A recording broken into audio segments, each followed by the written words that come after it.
we going back this August 28th to restore and recommit that dream, to stand up, because just like at one era we had to fight slavery, another era we had to fight Jim Crow, another era we dealt with voting rights, this is the era to deal with policing and criminal justice. We need to go back to Washington and stand up, black, white, Latino, Arab, in the shadows of Lincoln, and tell them this is the time to stop this.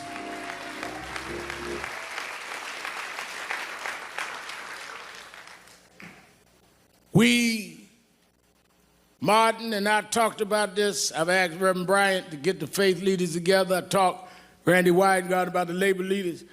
Oh no, we're going to organize in the next couple of months in every region, not only for a march, but for a new process.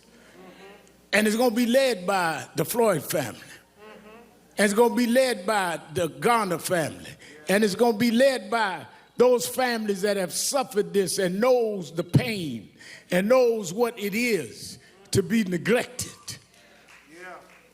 And it's going to be getting us ready to vote not just for who's going to be in the White House, but the State House and the city councils that allow these policing measures to go unquestioned. We are going to change the time.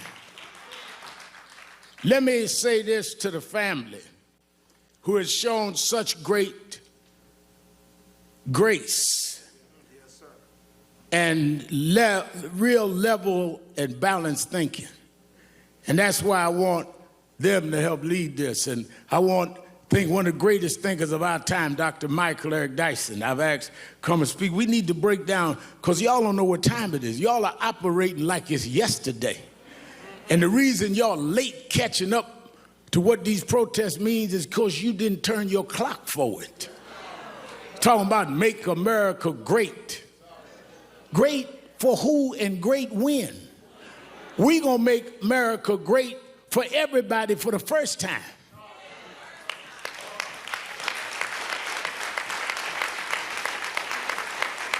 Never was great for blacks.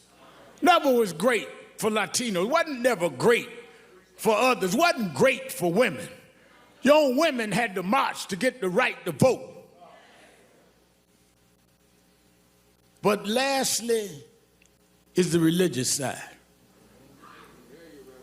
I was reading and kept thinking about how I was a little embarrassed, because when I heard that George, at this point of suffering this brutal attack, called for his mama, I said to Attorney Crump, I said, well, I appreciate talking to his brothers and them on the phone, but I want to talk to his mother. He said his mother passed. I said his mother passed, but he was calling for his mother. And I thought about it, because I was raised by a single mother.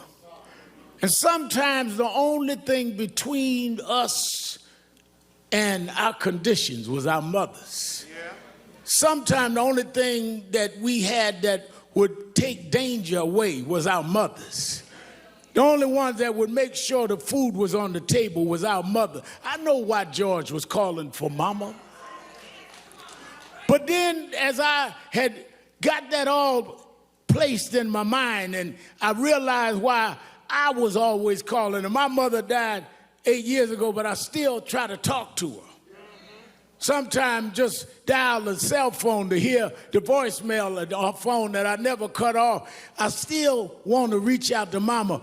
But talking to Quincy last night, one of his 5 children, Quincy said, you know, I was thinking maybe he was calling his mother, because at the point that he was dying, his mother was stretching her hands out, saying, come on, George, I'll welcome you where the wicked will cease from troubling, where the weary will be at rest.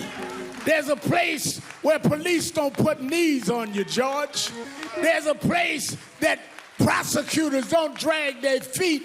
maybe mama said, come on, George. There's a God that still sits high, but he looks down low and he'll make a way out of no way.